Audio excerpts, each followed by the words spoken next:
摆摊摆不了了，去了不到半个小时，又被人举报了，然后直接跟我说叫我不要来了，说我这样没有意思，而且还说我是不是得罪了什么人。他说怎么我一来就有人打电话来举报，我也是醉了。摆摊了半个多月，被举报了3次。其实第3次的话，我都是在犹豫要不要去，刚好又碰到下雨，下了个2天，然后相当于是隔了2天再去的。去的时候我就在怀疑会不会再来，结果去了不到半个小时就来了。哎，怎么说呢？针对这个被举报的事情，很多网友也发表了各种看法。有说我得罪同行了的，说我影响同行的生意了，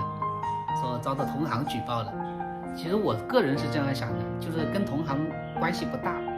为什么呢？因为我本身这个剪头发价格比较低，然后针对的也就是一些老年人，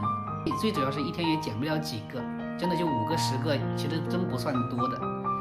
跟街边的店面是没法比的，所以不大可能说遭到说同行去举报。然后还有说我不懂人情世故的，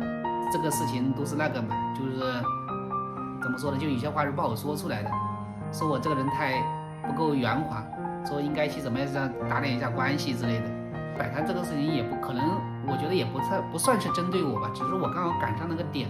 因为被举报过后，那一条路上摆摊的没有了，就我剩我一个了，所以说看到我又去了，所以说就顺便再举报了。可能单纯的是为了这边的人着想嘛，就说我是堵了路，影响交通了。怎么说呢？我摆摊的地方确实也是属于是人行道，也算是我不对嘛，这个东西咱得认，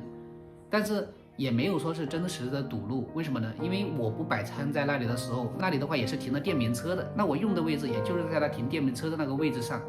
没有说多出来，但是总会咱理亏。然后还有朋友就说是因为我在那里直播的原因，又直播又剪头发，那是我自己的一个方式，这样也更能吸引人注意，也算是在一种营销的方式吧。如果你单纯的站在那里剪头发，可能并没有那么多人来看你。当你在那里支一个直播间，你在剪头发，可能引起围观的人多，这也是一种打广告的形式。因为现在这个互联网时代啊，要的就是跟别人不一样的方式，你才能更吸引眼球一点。当然了，有不习惯我这种直播的方式的人，他们也只是不会过来剪头发而已，并不会影响到他们。就像我剪头发的时候，有些人他也跟我说，他都不要对着他，那我也是不会对着他的。所以说也不是说我直播才招人不喜欢的。再何况有一点，我单纯的在那里直播，它是允许的，那城管他也不会管的。哎，怎么说呢？摆摊这条路还是难的，找到一个好一点的位置是更难，而且还要选对地方，因为很多时候都要靠时间去积累。就好比我在那个菜市场那边去摆了那么好几天，真的就是1个2个，然后在这个位置上一去就有5、6个，就是地方真的是很重要，